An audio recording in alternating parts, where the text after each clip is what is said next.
ఓం శ్రీ గురుభ్యో నమః. ఓం శ్రీ మహాగణాధిపతియే నమః. అక్టోబర్ నెలలో ద్వాదశ రాశుల యొక్క ఫలితాలు ఏ విధంగా ఉన్నాయో ఒక్కసారి తెలుసుకుందాం. ముందుగా ఏ గ్రహాలు ఏ రాశుల్లో సంచరిస్తున్నాయో ముందుగా తెలుసుకుందాం. ముఖ్యంగా శని మీనరాశిలో వక్రస్థితిలో ఉండటం, రాహు కుంభరాశిలోను, కేతు సింహరాశిలో సంచారం చేయడం జరుగుతుంది.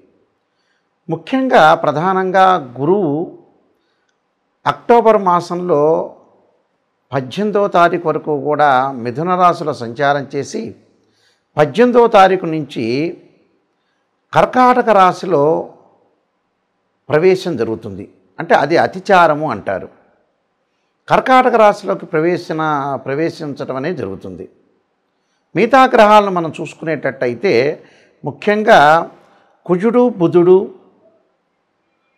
తులారాశిలో సంచారం చేయటం, అక్టోబరు ప్రథమార్థంలో శుక్రుడు సింహరాశిలోను, ద్వితీయార్థంలో కన్యారాశిలోను సంచారం చేయటం, రవి ప్రథమార్థంలో కన్యారాశిలోను, అలానే ద్వితీయార్థంలో వచ్చేటప్పటికల్లా అంటే అక్టోబర్ 18వ తారీఖు తర్వాత రవి తులారాశిలో సంచారం చేస్తారు.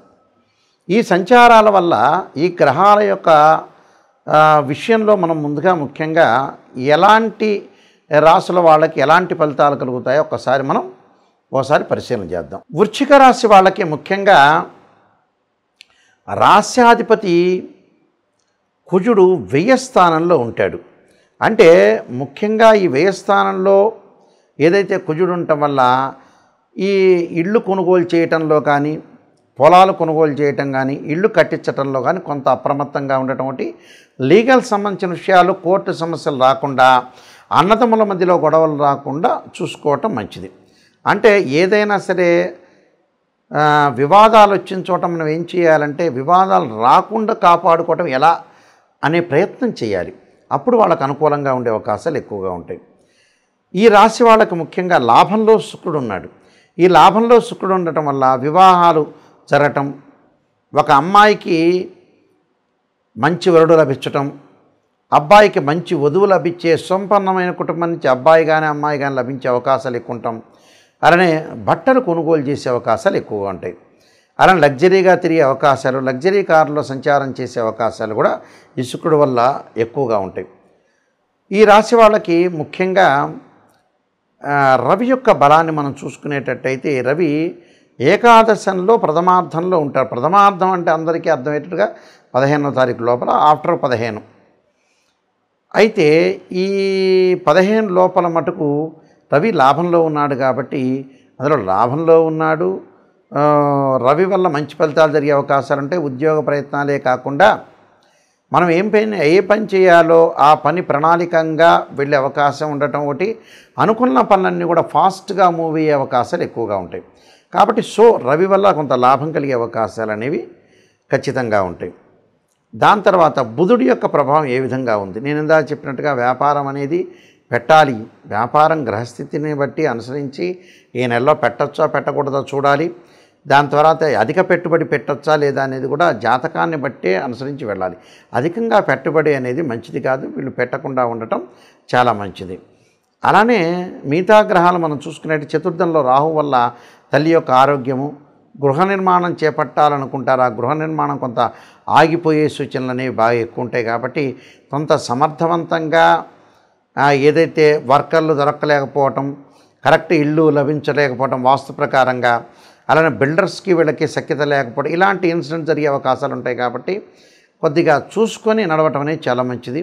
అలానే పంచమ స్థానంలో శని వక్రగతిలో ఉన్నాడు కాబట్టి ఆ వక్రగతిలో ఉండటం వల్ల వాహనాల మీద ప్రమాదాలు జరగకుండా తల్లి యొక్క ఆరోగ్య విషయంలో కొంత శ్రద్ధ పెట్టడం అనేది మంచిది. కేతు యొక్క అనుకూలత వల్ల తీర్థయాత్రలు, పుణ్యక్షేత్రాలు, జ్ఞానము, అనుభవము, శత్రులు మిత్రులుగా మారిపోయే అవకాశాలనే ఖచ్చితంగా ఉంటాయి. నేను కొన్ని రెమెడీస్ అనేవి చెప్పబోతున్నా. ఆ రెమెడీస్ అనేవి మీరు పాటించండి. ఈ రాశివారు ముఖ్యంగా కొన్ని ప్రత్యేకంగా రెమెడీస్ అనేవి అనుసరించాలి. ఆ రెమెడీస్లో నేను కొన్ని పరిహారాలు చెప్తాను. ఆ పరిహారాలు పాటిస్తే మంచి జరిగే అవకాశాలు ఖచ్చితంగా ఉంటాయి. ఎందుకంటే ఈ రాశి వాళ్ళు ముఖ్యంగా సూర్యుడి యొక్క నమస్కారాలు చేయటం మంచిది. ఈ అక్టోబర్ మాసాల్లో 4 ఆదివారాల పూట కూడా 4 ఆదివారాలు ప్రాతకాలంలో సూర్యుడు ఉదయించే సమయంలో సూర్యుడి యొక్క ప్రార్థన చేయాలి. సూర్యుడి యొక్క ప్రార్థన చేయటంలో చాలా మంచి మంత్రం ఏమిటంటే సూర్యగాయత్రి మంత్రం అంటాం మనం. ఈ సూర్యగాయత్రి మంత్రం వల్ల ఏం జరుగుతుంది అంటే ఉద్యోగపరంగా ఇబ్బందులు లేకుండా ఉంటారు, నూతన ఉద్యోగాలు లభించే అవకాశం ఉంటుంది. ఆరోగ్యం మహాభాగ్యం అని ఆరోగ్యం పరంగా కూడా ఇబ్బందులు లేకుండా ఉండే అవకాశాలు ఖచ్చితంగా ఉంటాయి. కాబట్టి ఆరోగ్యం కానీ ఉద్యోగం కానీ అనుకూలంగా ఉండాలంటే సూర్యగాయత్రి మంత్రాన్ని సూర్యుడి యొక్క స్తోత్రపరణం చేయాలి. సూర్యగాయత్రి మంత్రంలో అతి పవర్ఫుల్ అయిన మంత్రం ఏంటంటే ఆదిత్యాయ విద్మహే సహస్రమూర్తాయ ధీమహి తన్నో భాను ప్రచోదయాత్ అనే మంత్రాన్ని చదవాలి. దాంతోపాటు ఓం ఆదిత్యాయ విద్మహే సహస్ర కిరణాయ ధీమహి తన్నో సూర్య ప్రచోదయాత్ అనే మంత్రాన్ని చదివితే మనకు ఖచ్చితంగా మంచి జరిగే అవకాశాలు ఖచ్చితంగా ఉంటుంది. అలానే మానసికంగా ఆందోళన చెందుతున్న వాళ్ళు, చెవి ముక్కు గొంతు అలానే నిమోనియాతో బాధపడుతున్న వాళ్ళు, లంగ్స్ సంబంధించిన ఎఫెక్ట్స్తో బాధపడుతున్న వాళ్ళు, ఖచ్చితంగా సైనస్ సంబంధించిన ఆరోగ్యపరంగా ఇబ్బందులు కలుగుతున్న వాళ్ళు, మానసికంగా బలం లేని వాళ్ళు, మానసికంగా ఆందోళన చెందుతున్న వాళ్ళు ఖచ్చితంగా ఆరాధన చేయాల్సిన చంద్రగ్రహాన్ని ఆరాధన చేయాలి. చంద్రుని ఎలా ఆరాధన చేయాలి? చంద్రగాయత్రి మంత్రాన్ని చదువుకోవాలి. క్షీరపుత్రాయుధ్య అమృతతత్వాయ ధీమహి తన్నో చంద్ర ప్రచోదయాత్ అనే మంత్రాన్ని చదువుకోవాలి. రియల్ ఎస్టేట్ కానీ అలానే అగ్రికల్చర్ ల్యాండ్స్లో కానీ రైతులు కానీ బిల్డర్స్ కానీ కెమికల్ కంపెనీస్ వాళ్ళు కానీ డాక్టర్స్ కానీ కోర్టు వ్యవహారాలు పోలీస్ స్టేషన్ వ్యవహారాల్లో చిక్కుకున్న వ్యక్తులు అలానే ఏదైతే ఆస్తిపాస్తుల గురించి గొడవలు అన్నదమ్ముల మధ్యలో గొడవలు ఉన్న వాళ్ళు తప్పకుండా సుబ్రహ్మణ్య స్వామి యొక్క ఆరాధన చేయాలి. అంటే 2 జంట సర్పాలను దానం చేయటము అలానే రాహుకాలంలో పూజ చేయటము సుబ్రహ్మణ్య స్వామి యొక్క ఆరాధన చేయాలి. సుబ్రహ్మణ్య స్వామిని చుట్టూ ప్రదర్శన చేసేటప్పుడు తప్పకుండా తత్పురుషాయ విద్యే మహాసేనాయ ధీమహి తన్నో షణ్ముఖ ప్రచోదయాత్ అనే మంత్రాన్ని చక్కగా చదువుకోవటం వల్ల మనకున్న గొడవలు తగాదులు ఇలాంటివన్నీ కూడా పరిష్కారం జరిగే అవకాశాలు ఖచ్చితంగా ఉంటాయి.